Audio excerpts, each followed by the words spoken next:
Alright, here we go. I am the Survivor Guy, and we left our adventure in episode 2 of 7 Days to Die with night on us in full, and the sound of zombies just a little too close for comfort. We're playing in alpha version 10.4, so let's get to it.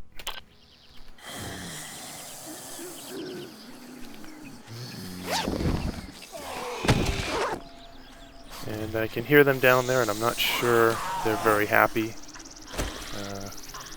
We are carrying some raw meat on us, which I'm sure they would love to get their hands on.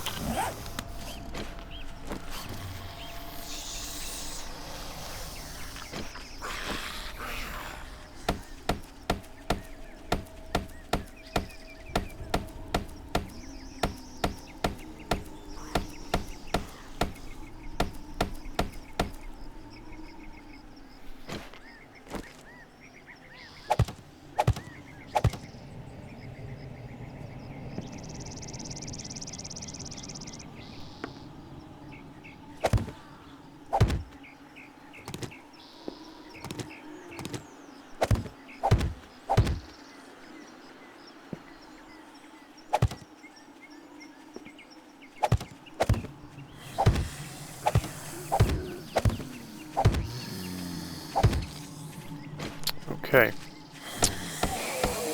so let's get that wall started.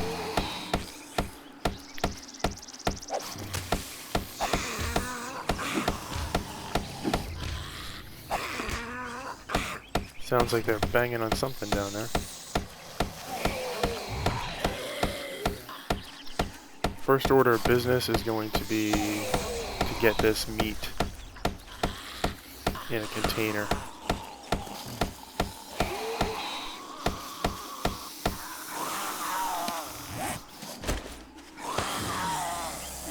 We do that by typing storage. I'm personally fond of the ammo storage. Just think it looks nice. You require a bullet casing and 8 planks.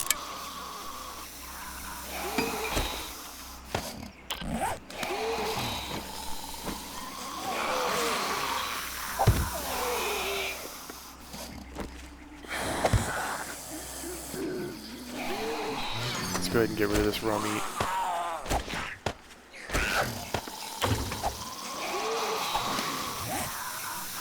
We're also going to go ahead and make a fireplace. Campfire. Also requires, again, remember I was mentioning you need to pick up a lot of stones. Campfire requires 8 of them. And this is another trick that I like to do early in the game, day 1. You really don't have a lot of light sources. So remember, keeping a few logs. Put 2 in the campfire. It gives you a lot of extra light, which gives you the ability to move around at night a little more freely. Do some work if you need to.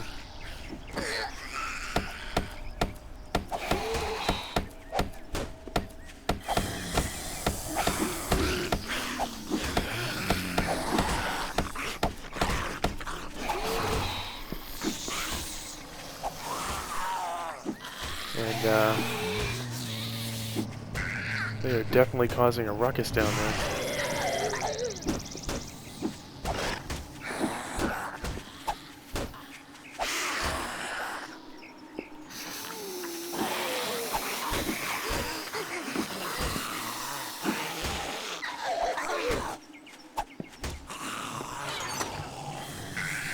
Grab some of this rabbit meat. And a few pieces of venison. Actually, we're going to wait on the venison. To cook, you just take a stick, and then you put the meat over the campfire, hit cook, as long as you have a fuel source.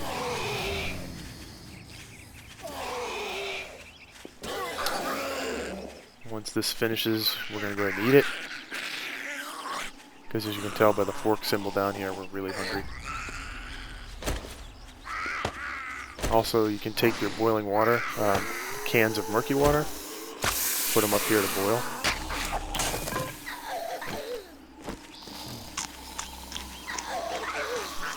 And it's about 3 o'clock in the morning, so sounds like the sounds of banging have stopped. And they are just going crazy down there. This is what I mean when I say you do not want to be down on the ground at nighttime.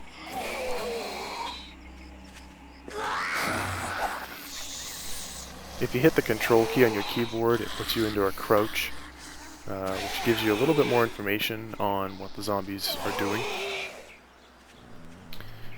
Alright. Currently we're sensed, and I think they were just running around and are kind of confused as to where I am. Alright. So back into here for boiling water. When you're boiling water in the cans of murky water stack, but once they're boiled, they don't show a stack number. So I drag them individually into my backpack or my tool belt, and then just drink from there.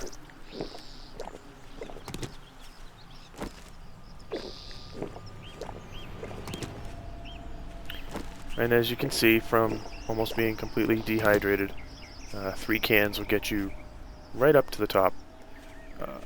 And then I make sure I put those back on my tool belt so that they're visible, so that I remember to fill them again in the morning. And we do have an emergency supply of water if need be, and canned food, which doesn't give off any scent. You'll notice that I have eggs. I like to save these for a later recipe that requires different cooking equipment. For pork and eggs, you can do bacon and eggs.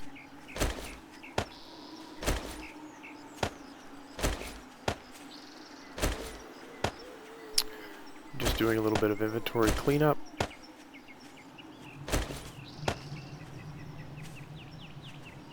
Not going to need paper for a while. This is probably a good opportunity to make some more arrows.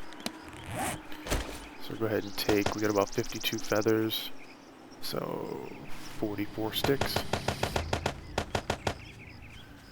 45 is close enough.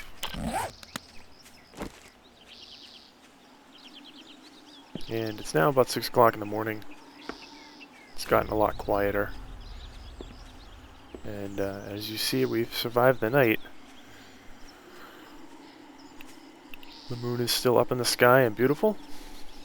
And we will have a day 2 where we can continue to survive and scavenge for resources.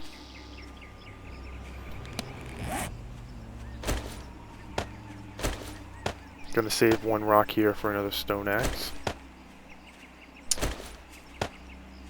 Because as you can see, mine is durability is really low.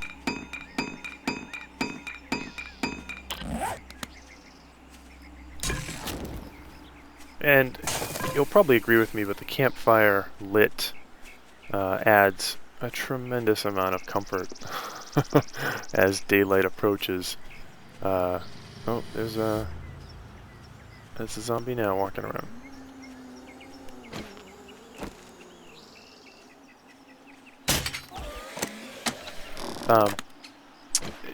The campfire, the torch, you know, at nighttime, it's just soothing.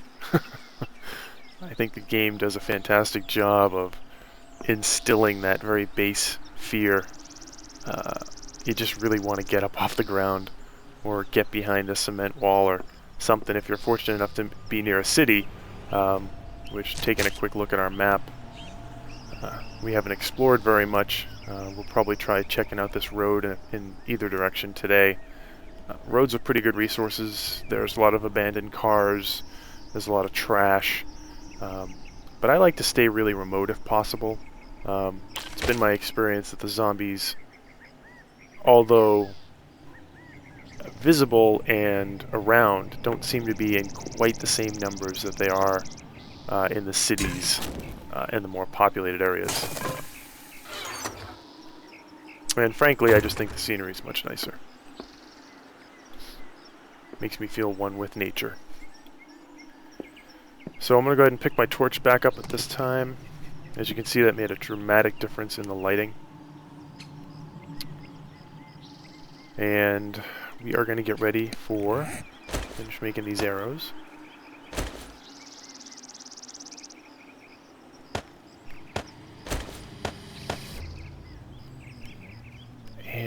let's go ahead and make another stone axe. And let's make some arrows. If you hold down the shift key and you left click on the recipe, it'll make the maximum number available to you in your inventory from the available resources. And just hit craft. I particularly like the craft timer. I know a lot of players choose to turn it off, and they have their 52 arrows instantaneously. I find that takes away from the realism of the game for me. When I'm crafting arrows, you know, it's obviously going to take time. Should I be able to do something else while I'm crafting arrows? Probably not. But again, it still kind of helps with that illusion. Alright, so grass. Now we could get down now. Looks fairly clear. Oh, we've got somebody over here.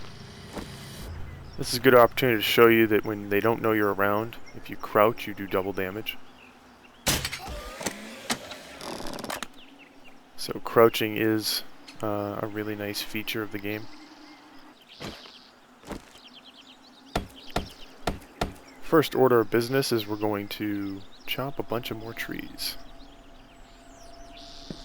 So, let's get to that.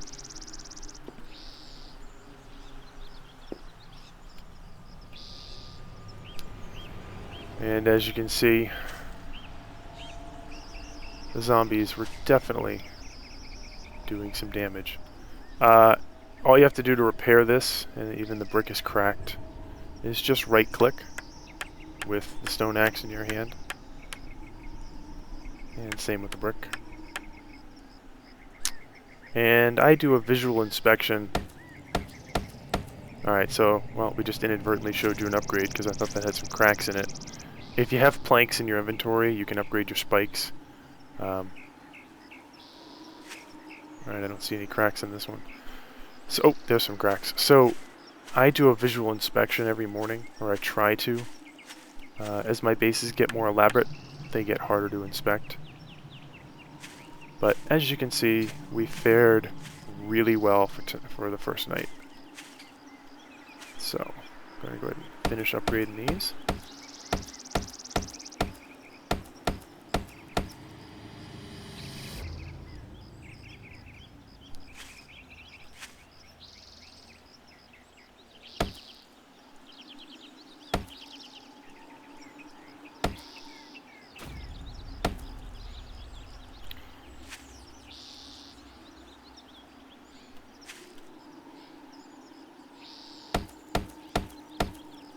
I wasn't aware I had any scrap metal in my inventory, but apparently we just upgraded to metal, so that was interesting. Okay, alright, so here we are. Base is looking good. We're going to go and get some more trees.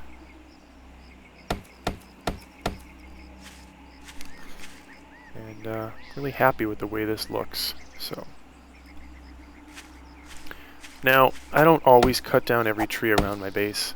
For the purpose of this video, I am clearing a number of trees at the top of this hill because I like to be able to have clear lines of sight in all four directions. As a rule of thumb, I usually go much further out from my camp to get resources. There we see my axe just broke, so I have a second one. The reason for doing this, going out further for resources, is if I find myself in an emergency situation, I have trees at hand because I didn't cut them all down. And I could have swore I heard something. There is another zombie that we haven't talked about. His legs are apparently broken and he crawls on the ground, and let me tell you something.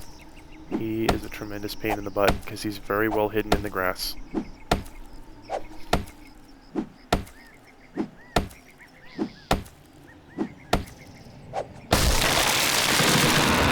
So basically what we're going to do here is we're just going to chop another tree. Make some more wood planks and some frames. We're well off for food and water, although we are going to go back up and eat something.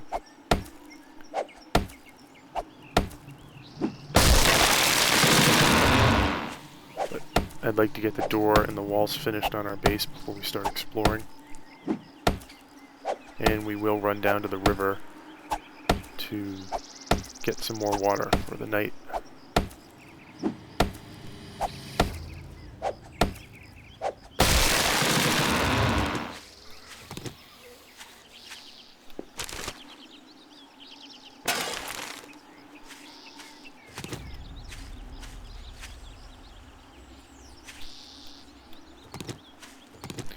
So, I'm really happy with this location. Our base is coming along quite nicely. Ah, there we go. She doesn't seem to notice us. Oh, that didn't take too long. As a few of the other fellow YouTubers will tell you, zombie nurses are something that you really don't want to pass by. They usually have very valuable medical supplies on them. And let's see. And that one had nothing.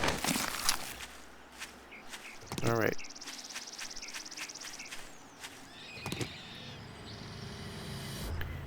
That sounded like a rabbit or something. Oh, a deer. Okay, so yeah, definitely going to want to try to take this deer out.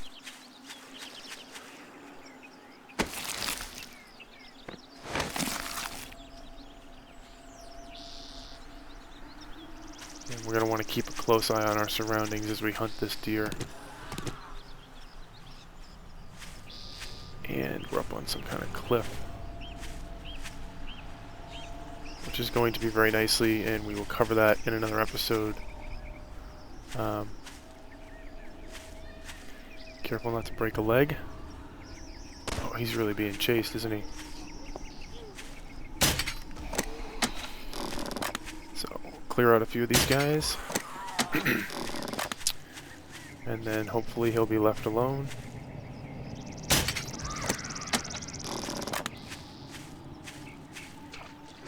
I'm not going to bother looting him. I really need the deer.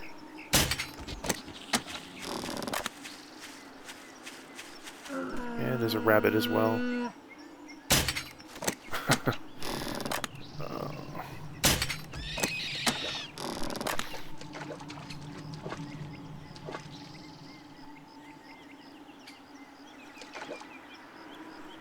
And they are very hard to find in the water. And I'm not going to waste any time because I don't want to lose my deer.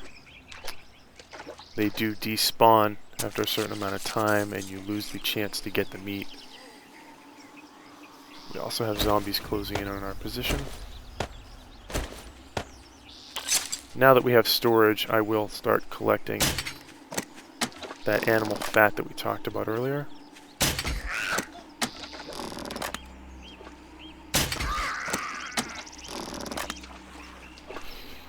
And as you can tell, things are getting pretty intense now.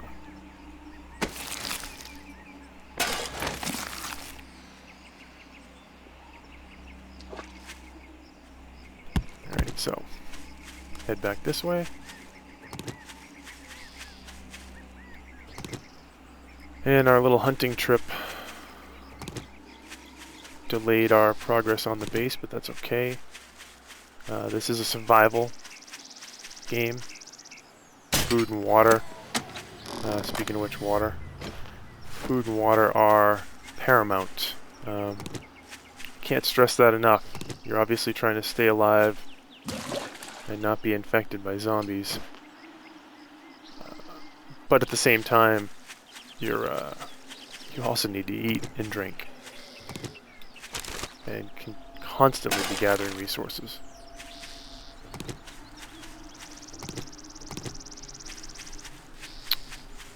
You will find that your time in game is much more enjoyable, and that's a nice rock wall. Alright. tin can, which we are actually going to go fill up real quick.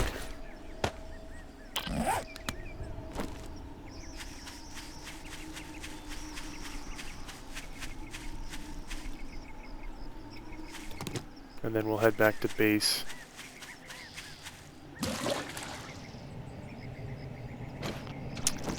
And actually finish building.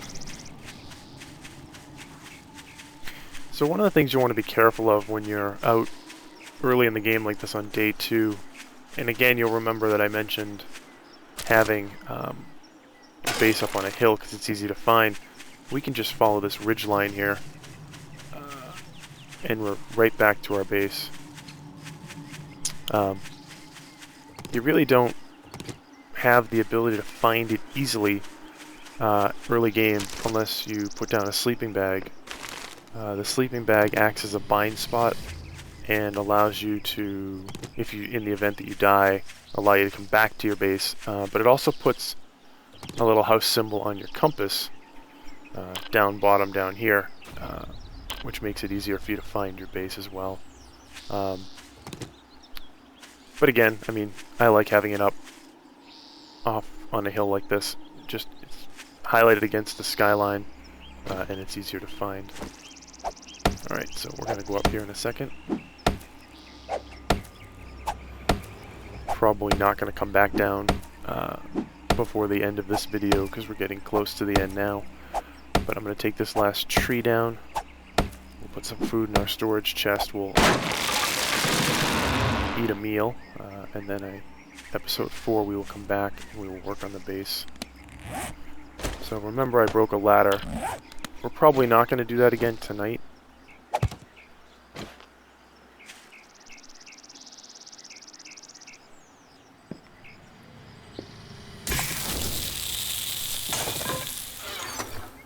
And put the venison up here. We're actually going to cook 4 pieces.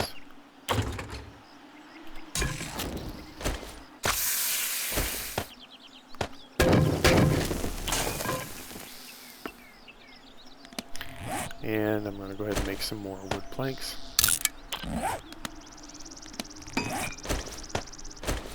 Consolidate my water.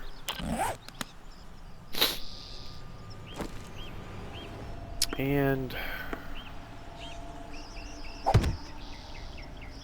finish building. So you'll remember I said that you want to do a lot of these things like this here, working on the edge of your structure during the daylight, because you really don't want to fall, and if you do fall, it makes it easier to find your way back up.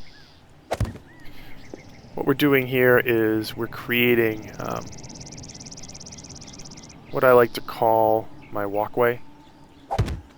This serves a dual purpose. It allows me to walk around the outer edge of my structure, but at the same time prevents those pesky spider zombies from climbing straight up. You'll see here the pillar, they would start at the ground, they would come right up, and once we finish this walkway they would not be able to continue up because they bump their head and fall back down. And the walkway gives me the ability to completely 360 around my base. Oops. Which I like having that ability because many a times there will be zombies striking at my base, and I really want to try to stop them because they're doing damage for whatever reason. The spikes aren't killing them fast enough. This gives me an opportunity to shoot at them. Alright, so let's grab our meal. And we'll put the water up here to boil. Add a little more fuel.